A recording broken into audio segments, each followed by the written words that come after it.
Voici Émilie Dez pour les infos. Bonjour Christophe, bonjour à tous. Emmanuel Macron est arrivé au fort de Brégançon dans le Var où il va passer le pont de l'Ascension. Un repos studieux puisque le président devait s'entretenir aujourd'hui avec le président turc Erdogan, opposé à l'adhésion de la Suède et de la Finlande à l'OTAN. Il reproche aux deux pays d'héberger des membres d'organisations jugées terroristes par Ankara.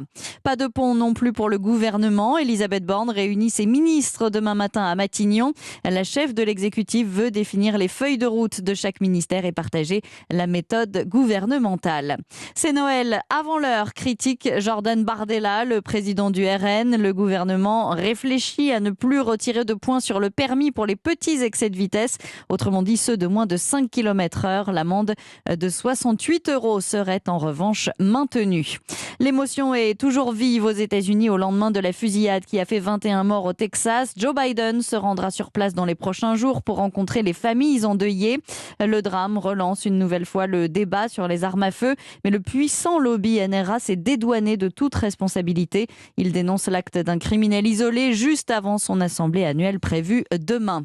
Olaf Scholz est convaincu que la Russie ne gagnera pas la guerre qu'elle a provoquée en Ukraine. Le chancelier allemand qui estime que Vladimir Poutine a déjà manqué ses objectifs stratégiques. Au 92e jour de la guerre, l'armée russe continue de progresser vers Severodonetsk dans l'est de l'Ukraine.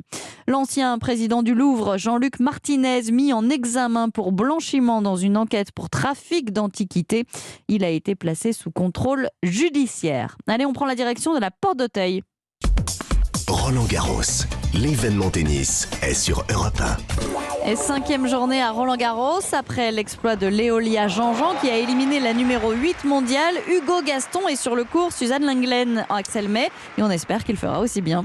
Oui, Hugo Gaston, sa love story, son histoire d'amour avec Roland Garros a débuté il y a 2 ans lorsqu'il était arrivé un peu à la surprise générale en 8e de finale. L'an dernier, il n'a pas pu confirmer. Et là, il est donc au 3e tour, opposé à un pur terrien, l'Argentin. Il est là au 2e tour, oui, opposé à un Argentin pur terrien, Pedro Cachil. Le match vient de commencer. Il y a 2-1 pour l'Argentin, mais c'est Gaston qui est au service et qui va donc tenter de revenir à 2 partout dans cette première manche. Et puis, actuellement, sur le court central, on a le numéro 2 mondial, Medvedev, qui après un début de premier set laborieux est bien entré dans son match puisqu'il a remporté la première manche 6-3 face au Serbe Laslo Djere, puis 6-4 dans la deuxième manche. Il y a un partout dans le troisième set, 40 partout. Bref, pour l'instant, tout roule pour Medvedev et ensuite on aura d'autres Français, notamment Françaises, Caroline Garcia, Alizé Cornet qui seront là et puis Gilles Simon. Merci Axel May en direct de Roland-Garros pour Europe 1.